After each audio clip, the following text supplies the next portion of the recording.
So really, first impressions driving the GR86, it feels extremely analog, very raw driving experience, and I really appreciate that. That is something that is lost on a lot of new vehicles. You know, even new generation Toyotas oftentimes kind of lose that feel.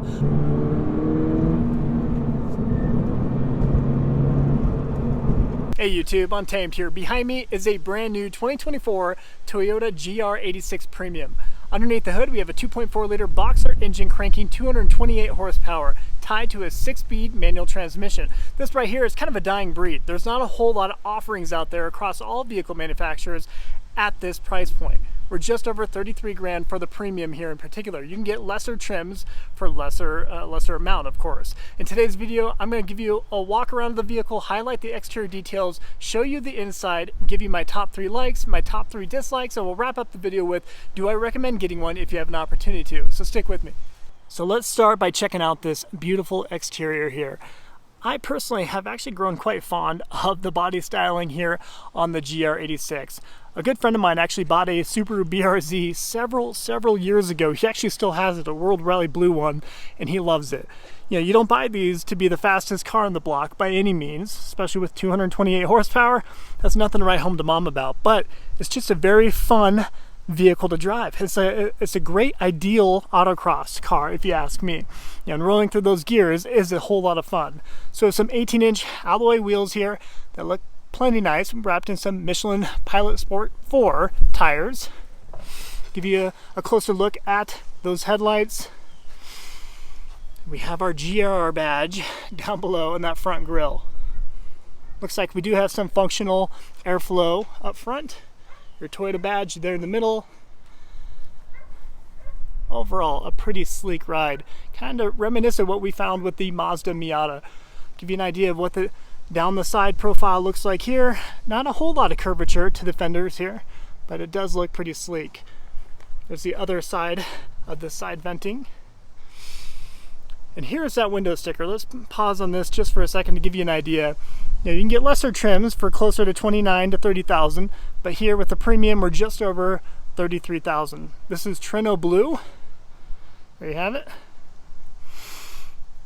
And there's some of your details there. Again, a 2.4 liter 4-cylinder boxer engine, similar to what we always found with the Subaru BRZ, of course.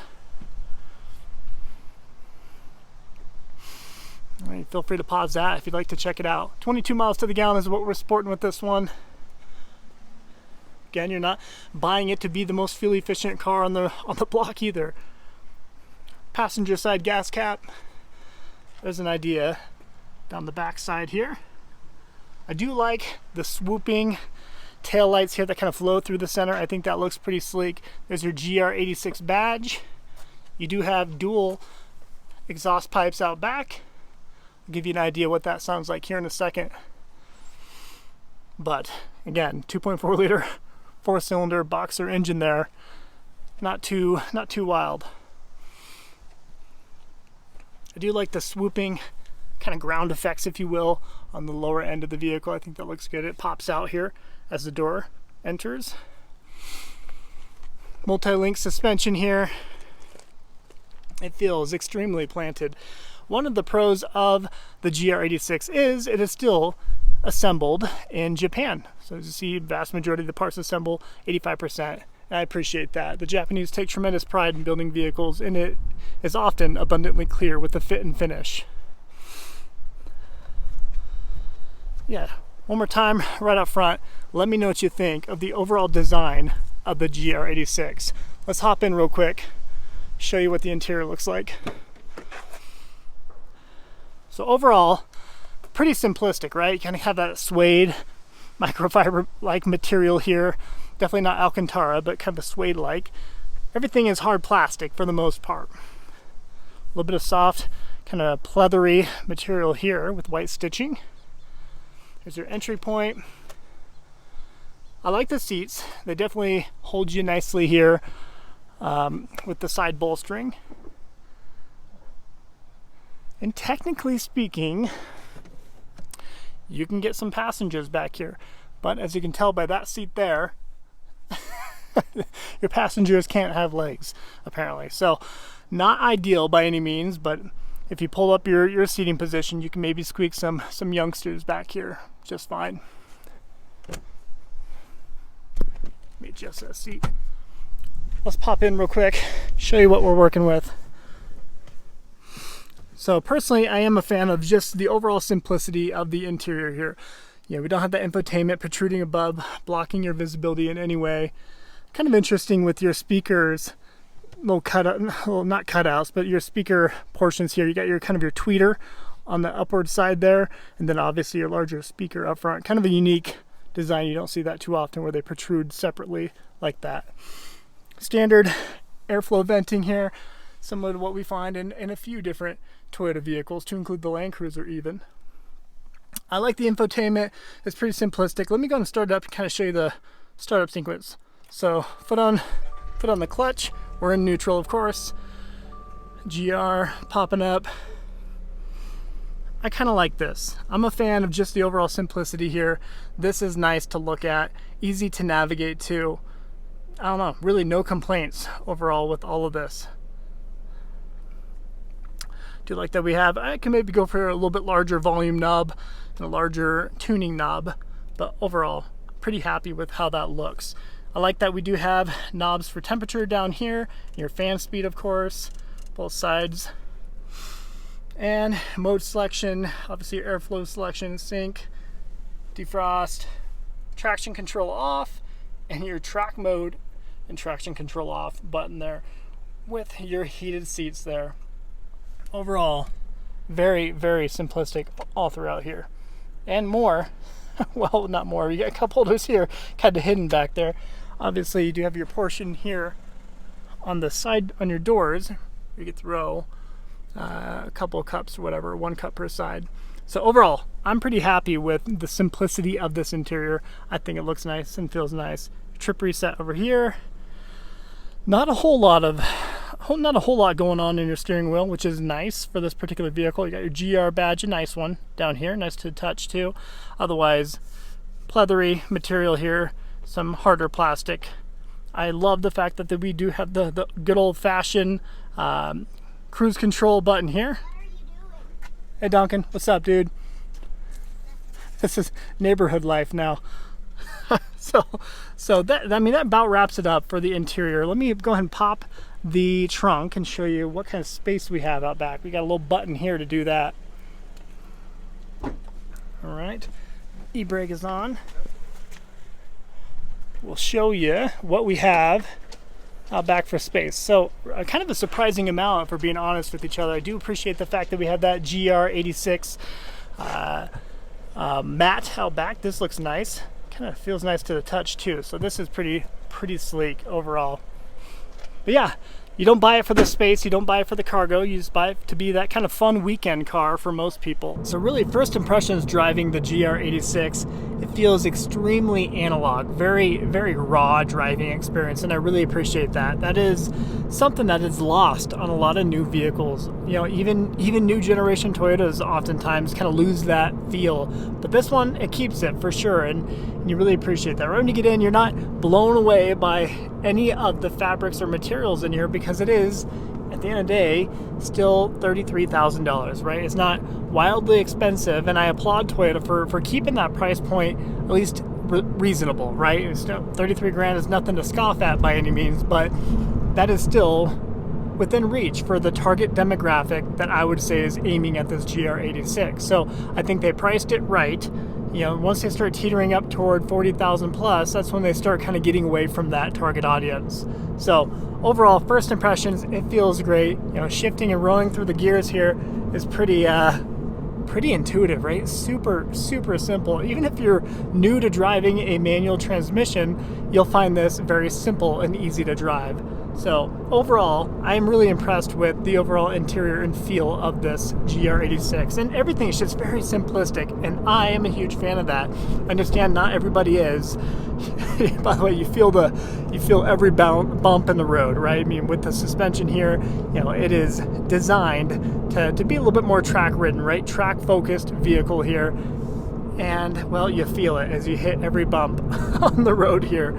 but part of that kind of adds to the appeal. But even this right here, the infotainment, very intuitive. I like that it's down here, it's not up above into the dash, protruding into your visibility. So I like that. Great visibility all around, considering how small of a car it is at the end of the day. Overall, very simplistic, easy to use knobs. I appreciate that kind of stuff at this point. Super simple. I love that push to start, by the way. That's pretty cool. Man, this right here, it's kind of a dying art. Not too many people, what is it, the anti-theft device nowadays. Not a whole lot of youngsters can do that, and it's a shame. So dying art. Hopefully Toyota and other manufacturers keep manual transmissions alive with some platform or another. As always, I do want to give a huge shout out to Ken Garv Toyota here in Cheyenne, Wyoming, for allowing me the opportunity to get behind the wheel of this GR86. First time for me. I definitely appreciate them. So if you're interested in this one or others like it, they do have a couple at this point in time. I know they have a couple more inbound, so feel free to give them a shout. Reach out to Scotty here at the dealership. He's been great to work with for me in the past. Same with Johnny, so give them a look. All right, let's talk through my top 3 likes. Number 1, I appreciate the price point. There's not a whole lot of vehicles out there that cost just over $30,000 that you can buy brand new, right? With the inflation, the cost of everything going up so much over the last few years, I appreciate and applaud Toyota for still offering a vehicle right around that $30,000 price point. My second like would be the fact that it's still built entirely out of Japan. There's a lot of goodness to that. We see a lot of the fit and finish of this being spectacular. And that's just a testament of the Japanese taking tremendous pride in building their vehicles. So number 2 would just be where it's built out of Japan. Number 3, I'll kind of make this a 3 and 4, but I really appreciate the overall design of this. It's pretty sleek. It's not too in your face, which, let's face it, a vehicle like this could easily have a giant spoiler out back and be too flashy and really take away from the overall appeal. To me, I think Toyota struck a pretty good balance and kept it pretty well mature looking, especially for that price point. So those would be my top 3 likes. Now this is a part where you guys want to beat me up. I'm going to talk through my top 3 dislikes of it. And honestly, I had to think hard about what these were. For starters, this is going to be a good thing for a lot of folks, but to some, I could see it being a gripe, and that is just how simplistic it is and bare bones it is on the inside, right? You got a lot of road noise while you're driving it, and just overall a lot of cheap plastic material. And $33,000, although still affordable, that's still a lot of money at the end of the day. And when you pay that kind of coin for a vehicle, you expect there to be maybe some nicer finishes on the inside. So simplicity, I'm kind of talking out both sides of my mouth on purpose, is good and bad depending on the type of person you are. But be prepared, you could be upset with that when you get in it for the first time. Number 2 is, I'm not sure where this actually fits in Toyota's lineup. We have the GR Corolla, which would be my preferred option, a very similar platform, but you get a lot more power out of that one, right? All from a 3-cylinder too. But I just don't know where it fits. We've got the GR Corolla, we have the Toyota Supra, and then we have this. They're all sports cars, and they're all very, in the more affordable segment. I just don't know where this fits the best. So that's kind of a secondary gripe that I have. My third one would just be the overall power delivery, right? It is a pretty lethargic feeling driving experience. 228 horsepower, a decade ago, maybe 15 years ago, that would actually be somewhat exciting from a platform like this. But nowadays, with so many turbocharged, smaller displacement motors, we expect more. And 228 horsepower doesn't really cut it. Perhaps for an autocross vehicle, but this doesn't feel that thrilling. So as we wrap up the video here, do I recommend buying a Toyota GR86 if you have an opportunity to?